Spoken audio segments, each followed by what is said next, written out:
My name is Elena Brooks. I was already buckled into my seat at Denver International Airport when a flight attendant slid a folded white napkin onto my tray table and kept walking, as if nothing had happened. Her name tag said Rachel. She didn't smile. She didn't meet my eyes. But her hands were shaking. I opened the napkin and my stomach dropped. Pretend you are sick. Get off this plane now. You are not safe. For a split second I almost laughed. It sounded ridiculous, like a bad thriller plot. But then I looked up. Rachel had turned around at the end of the aisle and was staring straight at me. There was no confusion in her eyes. No exaggeration. Just raw, unmistakable fear. I was 31 years old, a travel nurse. I'd spent years in emergency rooms watching heart monitors flatline and families break apart in hospital hallways. I knew what panic looked like. And Rachel was not pretending. The plane was full. People were settled in. A child kicked the seat ahead of me. A man argued quietly into his phone. Everything looked normal. But that napkin felt like a loaded weapon in my hands. I was supposed to be flying to Seattle to surprise my father. He was recovering from a stroke, 3 long months of physical therapy, frustration and pride keeping him from asking for help. I was supposed to land, hug him and start over. Instead, I was holding a warning that suggested I might not land at all. Pretend you are sick.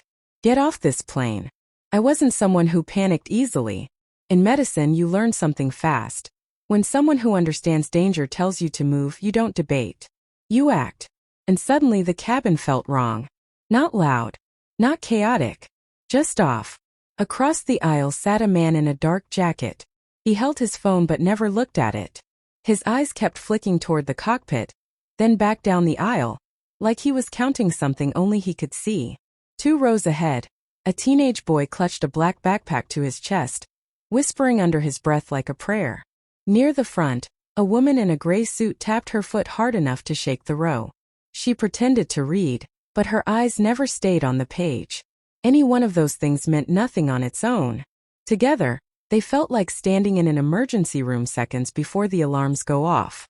Rachel moved through the aisle, pretending to check seat belts, but she wasn't looking at bags. She was watching faces.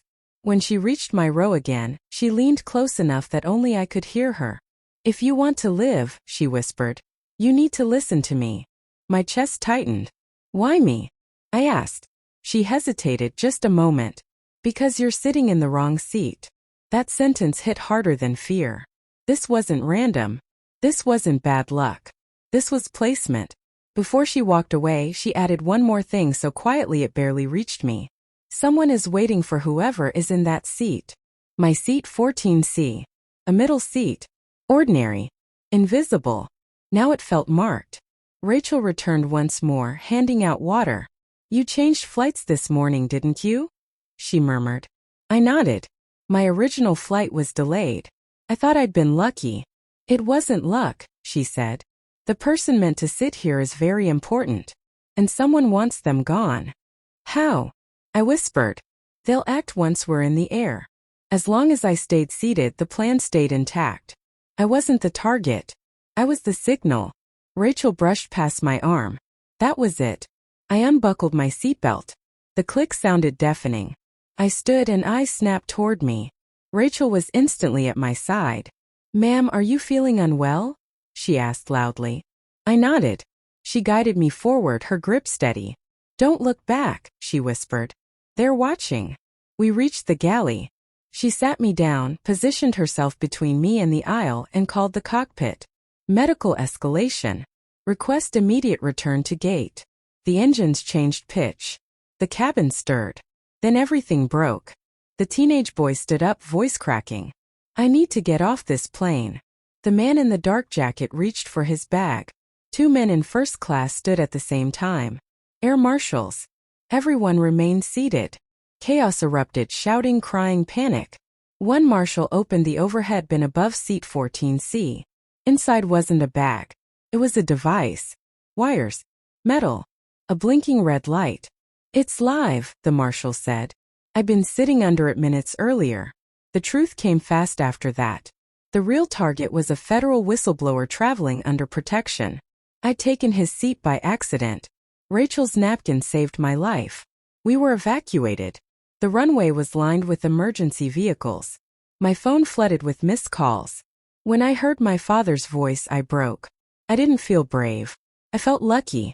And that scared me more than fear ever had. Because now I understood something most people don't. Danger doesn't shout. It whispers. An instinct isn't panic. It's protection. So if something ever feels wrong, quietly, inexplicably, don't ignore it. Don't stay seated just to be polite. Sometimes, moving is the difference between living and never getting the chance to explain why you didn't. Thank you for listening. And I'll see you in the next story.